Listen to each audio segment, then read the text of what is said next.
peace march to keep the nation united, and this is what the students here of Delhi University are trying to do, getting all the people from all over the world, not just the nation, to come out with these peace marches and to go out there and prove point to the world that the country cannot be divided. In New Delhi, with camera person Alex Shashank Kaushal for NDTV.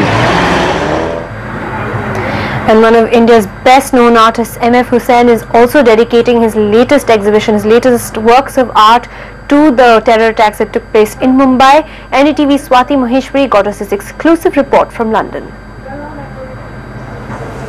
This is M.F. Hussain's response to the deadly terrorist attack on Mumbai, a city that was his for many years before a slew of cases attacking his work as offensive and vulgar forced him to leave India.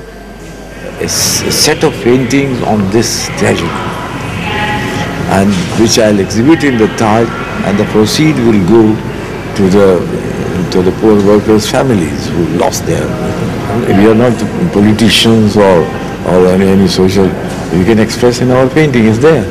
The opening of an exhibition on contemporary Indian art here at the Serpentine Gallery has been one of M.F. Hussein's rare appearances. In fact, he's the only artist whose work has adorned the gallery's walls. He's often talked of his longing to return to his homeland, but M.F. Hussain continues to divide his time between London and Dubai.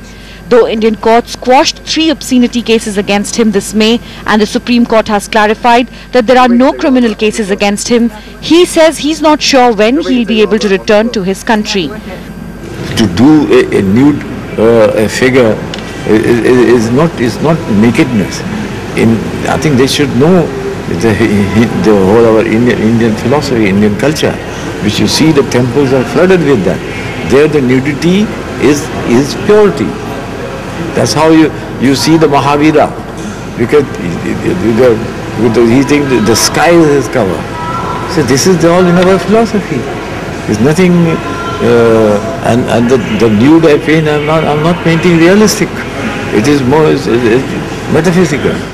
While response to the artistic value of Hussein's work may be subjective, there can be no debate over ending the injustice he faces from Hindu right-wing groups. With Swati Maheshwari in London, in New Delhi, Manu Sharma for NDTV. Well, the governor of Illinois has been arrested on charges of corruption, and in Malaysia, it's ballroom dancing of a different sort. All this and more in stories from around the world in our international wrap. Corruption taken to new extremes. Illinois Governor Rod Blagojevich was arrested on Tuesday on charges of conspiring to sell or trade the US Senate seat left vacant by the President-elect Barack Obama to the highest bidder. The US federal prosecutor called it a corrupt crime spree. Politics in Illinois has a history of corruption going back to the 1920s. A group of musicians have come together to protest their music being used as a torture instrument in the US military prisons.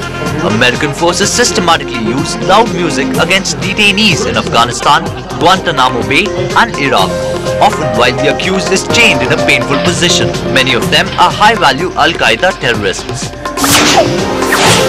Wheelchairs filled in for dancing shoes as people with physical disabilities competed in a ballroom dancing competition in Manila. 14 contestants grooved to the jive, the cha-cha and the rumba with their able-bodied partners for the prize money of 5,000 pesos, the equivalent of $100 and a chance to compete abroad.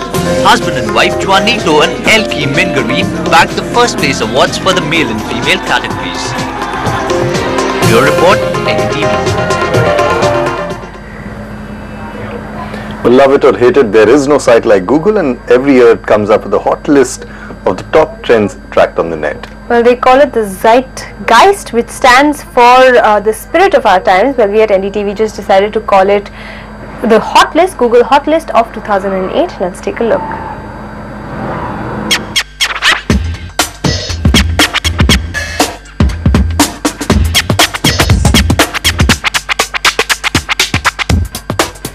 Google's Hot List breaks down what we do on the internet into many categories, from the top searches of the year to the fastest rising. There are also interesting categories like the top political and sports searches, and also the less serious ones like the how-to section. And where there's India, of course there must be Bollywood. And each of them throw up some big surprises. For instance, In politics, we find that ahead of the entire Nehru-Gandhi clan, Indians have unanimously selected Mahatma Gandhi, that's right, Mohandas Karamchand Gandhi, as the #1 political pick. So Rahul, Indira and the rest of you lot clearly have miles to go. But if you really think about it, in today's climate of hostility and violence, this search preference and Gandhigiri may just be a sign of the times and what we all need, leading us away from hate and towards peace. But there's more to life than politics. Sports, of course.